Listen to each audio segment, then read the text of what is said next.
Welcome back to Public Affairs on Peach. I'm Tracy Hutchins. Well, today we're going deeper into Tuesday's vote on Marta expansion in Gwinnett County. My guest now is Brian Robinson from Go Gwinnett. Brian, welcome.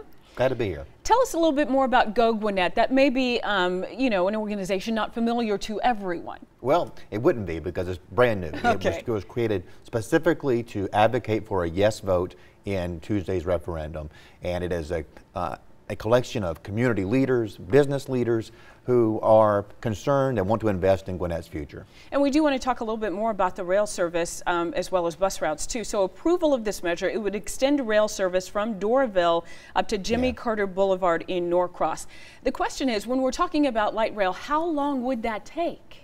Well, that's heavy rail, and it would take 10 to 15 years. But once we get it out there to 85 and Jimmy Carter, it's going to be a multimodal station. So it's going to be a huge hub where a lot of buses are coming in. You're going to have bus rapid transit coming in, other buses coming in, getting onto the train. And the important part about that station, that multimodal hub, is it's going to finally get rail out beyond Spaghetti Junction. Right now, thousands, literally thousands of Gwinnettians get in their cars every day and drive to the Doraville or Chamblee Marta stations, having to get on the road, take up space there, and fight congestion before they can even get on the rail. This will alleviate a lot of that. Taking all that traffic off the road. Taking off the road, exactly. So Gwinnett, certainly a very large county. We've covered it extensively. How long is there a possibility of extending it beyond that location too?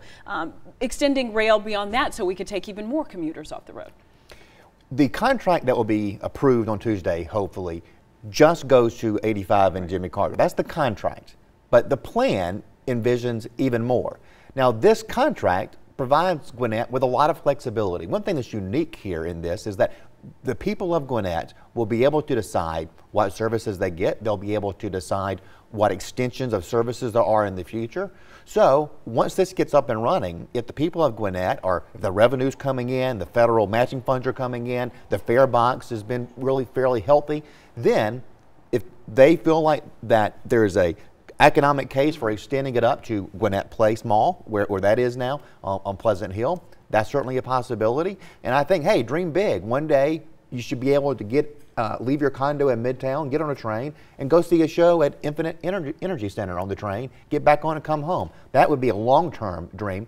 But here, Gwinnett has the flexibility to determine. If it's not what is needed in 30 years, they don't have to do it. But the plan is in place if that's what will work. And Brian, talk to us a little bit about buses, because this plan also includes bus routes as well, extending those. It greatly expands the bus routes. A lot of interesting things. Almost immediately, the people of Gwinnett are going to see a significant increase in service. So that means bus routes happening much more regularly, maybe going from 30 minutes to 15 minutes, so you're waiting less. People have more options. And we know, as you said in your introduction, that if people have more options, that they will be more likely to take it. You know, for example, the express bus services that Gwinnett has now, there's no stopping. They go straight from the park and ride lots into work centers in Fulton and DeKalb.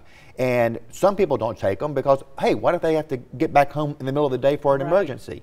So this will provide more robust options that will be able to fill those gaps and make it much more alluring for commuters. So 60% of people in Gwinnett commute to jobs in other counties. So this is a huge workforce issue. And Brian, what would you say to those people who say, you know what, in some 30 years from now, when I could actually see this come to fruition, I'm not going to be around, but I would be paying that extra 1% sales tax now, who say, you know what, I don't want to get on board with this. You know, the people of Gwinnett have built a successful county because they have invested in the future, not just investing in today. They invested in water infrastructure, they invested in roads, they invested in world-class schools that they're all very proud of. This is the next big investment in the future.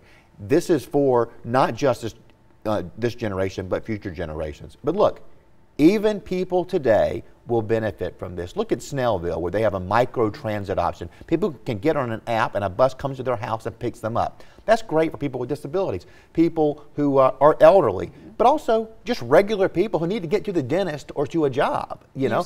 You say vote yes. I say vote yes. Brian, thank you. From Go Gwinnett, Brian Robinson, we appreciate your time Thank you, today. Tracy, for doing this. Well, you had better believe Gwinnett County's business community will be watching Tuesday's referendum. More on that when Public Affairs on Peach returns.